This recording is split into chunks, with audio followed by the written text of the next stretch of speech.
Hey everybody, it's Melanie, Exit Melanie, and I'm your Tuesday vlogger on Back2BasicsWLS. How are yous? This week's topic has to do with maintenance. And, kind of what's your expectation of maintenance range? If you're not there already, what do you think it's going to be like? What are your expectations? How do you envision it, let's say?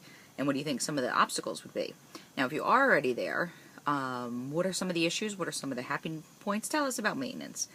So, clearly, I'm not in maintenance.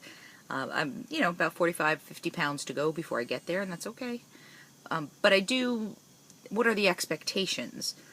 And it's one of those things where I think you can hear people say things, and I think you can listen, and things, I'm not sure that they click in for us until it's time for us to be able to be open to hearing them click in. So, whereas I watch a lot of people who are in maintenance and are being successful. I listen to their struggles, I listen to their triumphs, I listen to their, overall happiness for having attained that goal. Trust me, that's awesome.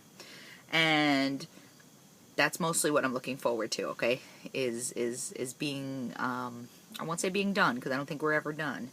But hitting a goal, has to be awesome. Living in maintenance has to be awesome. However, I do know from an expectation point of view that it does not mean I'm going to wake up on the day that I reach my goal weight and poof, my life is going to be perfect. I think we're all been conditioned over the years that what holds us back, what our issues are, health-wise, money-wise, school-wise, all has to do with our weight. And, in some cases, there's a good portion of that that's true, for me at least, right? And for a lot of us, we start feeling better about ourselves. We start, things start changing all for the better for us. However, I don't think that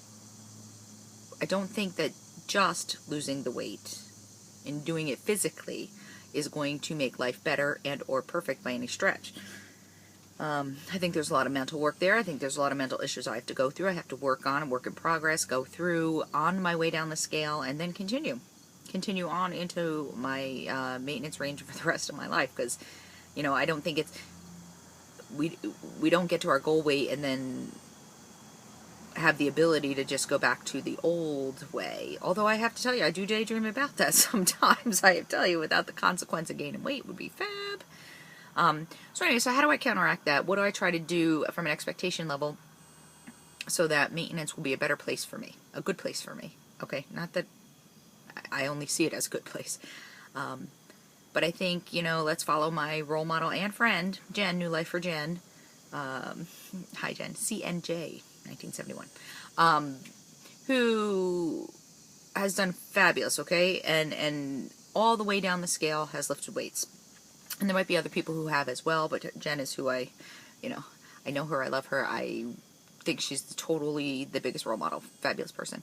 But I also think a smart learning lesson is she lifted weights the whole way down. Now she's been at her goal weight in her lifetime maintenance range for a while now, and her resting metabolism is higher. She has created that by creating muscle, and muscle burns fat. Muscle allows you to burn more calories even when you're sleeping, and which also allows you maybe to eat a few more calories in your maintenance range than you could if you did not have all the muscle behind you. So that's my goal in a nutshell. Do I think it's going to be work? Yes. And I know sometimes we say, when is it going to be over? I just want to be done thinking about calories, thinking about this, thinking about that. And I get that. We just want to be, quote, normal people. And I don't know if that's ever going to be our likelihood. We're never going to be, like the people, we all have friends who have ridiculous metabolisms and can eat whatever the hell they want and never gain an ounce. I'm sure we all have them. There's people in your life who can do that. I'm not one of them. And I'm not sure any of us are ever going to be one of them. But we can try to do things to change our metabolism, and that would be, through exercise, through lifting weights, through gaining muscle, things like that. So yeah, that's what I think about that, So looking forward to hear what everybody has to say, and I hope you all are having a good week. And if you're in Back to Basics and you're in the 40-day challenge, let's do it. It's going to be fun. Okay? Bye-bye.